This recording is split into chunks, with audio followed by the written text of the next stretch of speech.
vice-président de l'honorable député Moustapha Diakhaté, président du groupe parlementaire, qui est venu avec nous en réunion.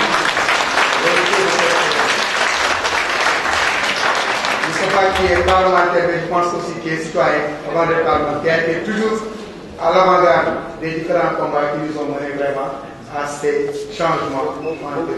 Je voulais donc m'en excuser. Il est bien clair, bien disposé dans la Constitution, que la souveraineté nationale appartient au peuple, qu'il n'exerce pas ses représentants ou bien par la voie de référendum. Certes, les députés sont élus pour 5 ans.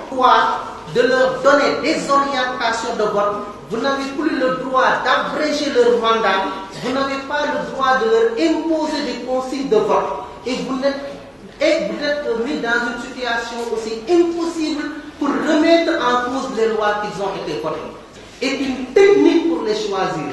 Mais du point de vue juridique, ils ont un mandat national. Ce sont des députés sénégalais du Sénégal et non des députés de Thiès. Il faut comprendre ça. Ça, c'est la lecture juridique. Maintenant, l'autre lecture qui m'intéresse aujourd'hui, c'est la lecture politique qu'on peut faire de leur mandat. C'est les députés du Sénégal. Les députés du Sénégal. Donc, quand il y a une question qu'on doit poser, on doit la poser de façon quand même très indépendante, mais également de façon... La population de Thiès est effectivement préoccupée par une situation qui sévit dans la localité de Pout. Il y a un problème entre un industriel et des privés. Et ce problème, effectivement, est au cœur des préoccupations de jeunes qui ont besoin de travailler et de particuliers qui aussi défendent leur... Au nom du Père et du Fils et du Saint-Esprit impérial, Vegna Rega, vive le dialogue islamo-chrétien. mag ñi nee nañu léegi seytaan naroon na fi am suñuy def saa waay réunion nañu ñaan ñu dàq seytaane da ngeen di ko fàtte ñun mag ñi loolu la ñuy xewal ngeen baal ma man je m'appelle Khalidou Aminou Dème, je suis né le 24 décembre 1940 à Thiès, je suis de nationalité thiessoise. Je suis le président des notables du quartier de Nguyen et je suis un grand acteur de la scène politique de du xool parce que ñun Nguyen sonn nañu de jaan yi jasig yi premier dëkk deuxième dëkk amul ONG GERS ñëw na fa partenaires yi ñëw nañ fa bailleurs de fonds ñëw nañ fa nee nañ 150 maisons mooy dëkk fii mais jusqu'ici rien n'est fait on parle trop pour ne rien faire xam nga ñun mag ñi dee na ngeen xale yéen a tese su ngeen toogee di seetaan ngeen nekk assemblée wax ngeen di tàccu dugg ni deful leen dara pour Thiès seen doom yi ëllëg ñoo koy rëccu ji.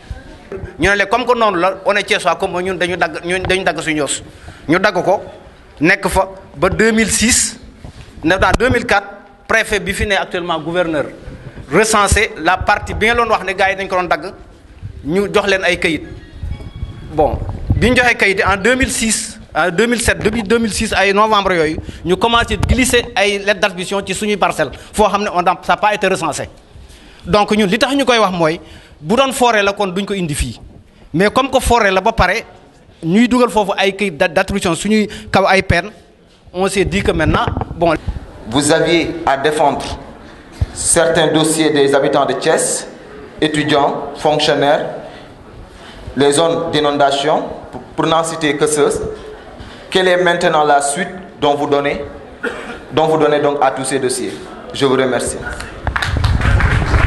Nous l'avons défendu ici aussi au niveau de la mairie de ville. Jusqu'à présent, nous n'avons pas de solution à ça. Alors, aujourd'hui, nous saisissons cette opportunité pour évoquer le problème, pour confier en tout cas ce dossier aux honorables députés qui sont là. Le deuxième problème, c'est celui... man li may wax mooy sànq maa ngi dégg tuuti coow ci biir salle bi na ngeen xam ne que ay gan lañu yor fii yu jógee biti réew ñëw fii na leen woon yar ak teggin photo bi toog ne ngeen gis ko muy Léopold Sédar Senghor maa ko fi indi 1962 man la ko Colette jox au palais ma indi ko fii mu ngi ñuy xool de Grand Conseil de la OF la nekkoon.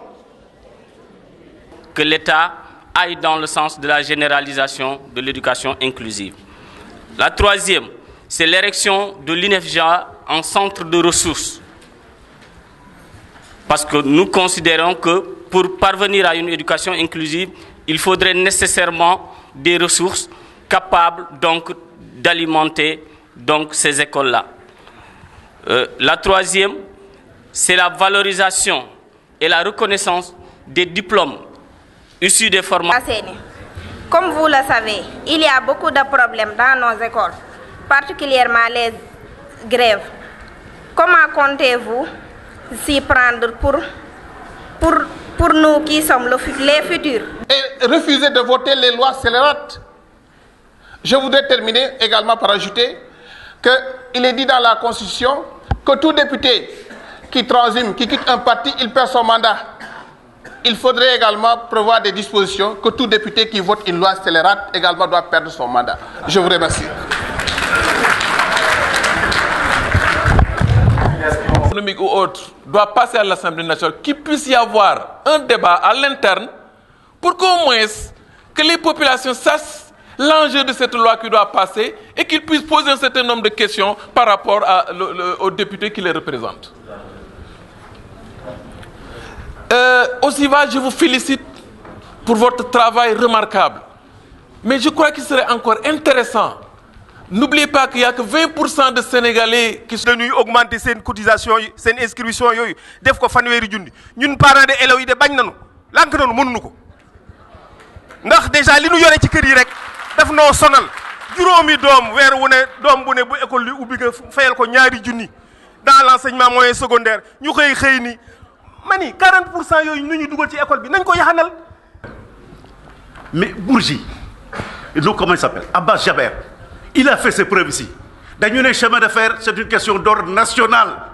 Réew doomu réew moo koy defar. Réew askanu réew koy defar. Dama ne c'est extrêmement important. Le train voyageur ne circule plus. Ndax lan rien ne s'y oppose. C'est une question de souveraineté et de volonté. Une question de financement. Nañu financer la voie. Dara yàqu aussi. Les locomotives sont là. Nañ ko defar. Alhamdulillah rabbil alamin. Camarades, dama ne ku defar Thiès defar Sénégal. Qui contrôle Thiès contrôle ce pays. Maintenant, un bachelier non inscrit, c'est pas normal. Gestion bu bonne là.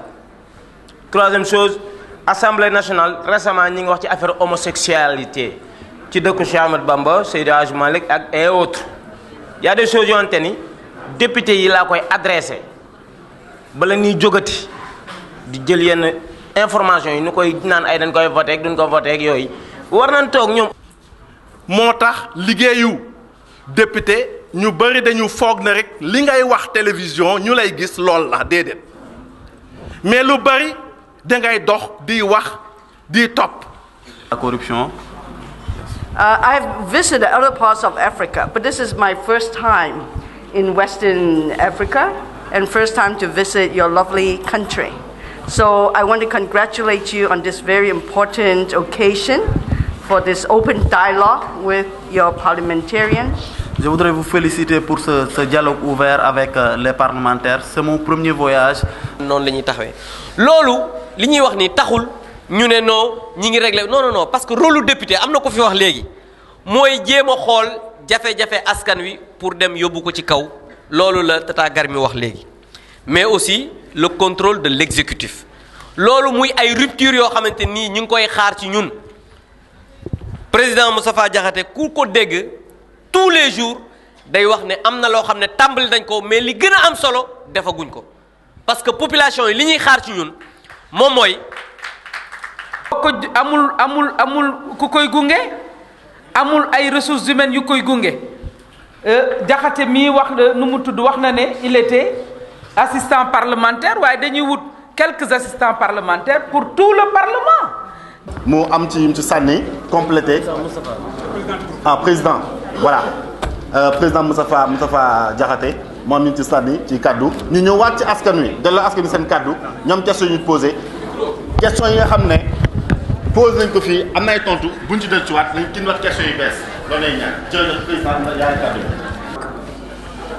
ma jaale waa Thiès Mbaye Gana Kébé ndax Mbaye Gana Kébé dafa nekkoon conseiller technique conseiller culturel ci président assemblée nationale dëkk fii yàlla suñu national waxtaan ci woote loolu ñu tuddee conférence des présidents su ko defee ñu programmer ko balaa loolu sax dina am plénière buy am su ko defee président de l'Assemblée nationale wax ni jot nañ affaire sàngam lii ak lii en plénière journalistes yi ñu nga fa peuple bi ma nga fa ñëpp a nga fi su ko defee ñu programmer ñu examiner ko ci commission bi nga xamante ni bii mooy commission compétente ba assemblée am na fukki commission ak benn commission bu ci nekk bu projet de loi ñëwee yow lañ koy jox bu dee ci wàllu éducation commission éducation lañ koy jox bu dee ci wàllu environnement.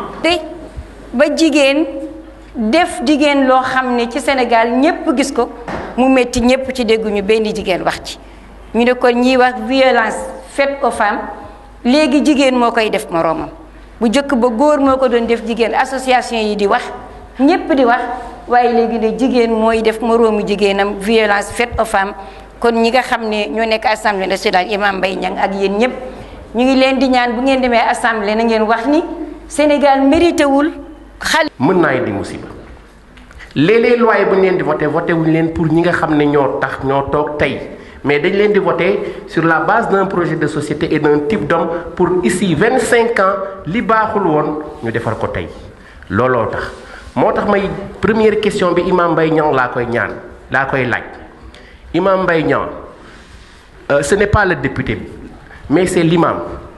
Est-ce que au temps du prophète Mohammed posture chef bi autorité bi ak responsabilité am dañ daan xaar ba mu génn ñu koy situé est-ce que ci biir exercice bi bu ñu gisee ni kat jum am na dañuy situé responsabilité jël sanction première question c'est-à-dire qu'au temps du prophète Mohammed est-ce que responsable qui est une structure qui a été construite depuis 1987 grâce à un partenariat avec l'État du Sénégal, l'ambassade des États-Unis et le Sénégal, donc ainsi que l'association nationale des albinos dont je dirige. Donc may wax ne tey kontaan naa trop di waxal mention vraiment waa Forum Civil parce que tey dañoo def les palabres de Thiès may ñi nga xam ne c'est des fils du terroir des gens ñi nga. jéego bi ñu fas yéene teg waxtaan fi def tey yëpp incha allah fii ak àllarba bëgg nañ ko tas ci rajo bi population yi ñëw yëpp fekke ko dégg li fi jël mooy engagement loolu mooy premier engagement beneen parce que yéene aussi def ay émission de restitution laata député yi dem assemblée ñu waxtaan ak ñoom lu mel ni format bi suñu jógee assemblée tamit naka lañ ko taxawee. Je pense de ce qu'on doit faire. Cela est important parce que ça nous permet nous en tant que parlementaires de revenir à la raison pour comprendre que nous sommes là pour et simplement pour les populations. Et ça n'a pas été un dialogue de sourds, ça n'a pas été aussi un dialogue d'un seul sens. Ils ont parlé aux représentants. Un député qui est dans un village, qui va dans un village, on dit qu'il n'y a pas de puits. Mais le député doit pouvoir initier une action pour permettre à ces populations de disposer d'un puits le plus rapidement possible. Et avec la réserve budgétaire, ça sera des procédures beaucoup plus rapides. Donc c'est des pratiques ailleurs qu'on trouve ailleurs, de bonnes pratiques parlementaires. Et nous allons essayer, nous, de... Heureuse. La solution heureuse, c'est de préserver cette industrie et de voir comment régler le contentieux avec les propriétaires qui ont été floués en fait par l'État du Sénégal. En tant que député élu national, quand je suis allé à l'Assemblée par rapport au chantier de Thiès, je me suis dit que c'est un problème que nous devons dépasser. Thiès est devenu otage de ces chantiers, de ces vieux chantiers qui sont en train de tomber en ruine et c'est l'argent du contribuable sénégalais. Et nous voulons que nous puissions dépasser cela. À chaque fois, on a politisé, on en a fait une...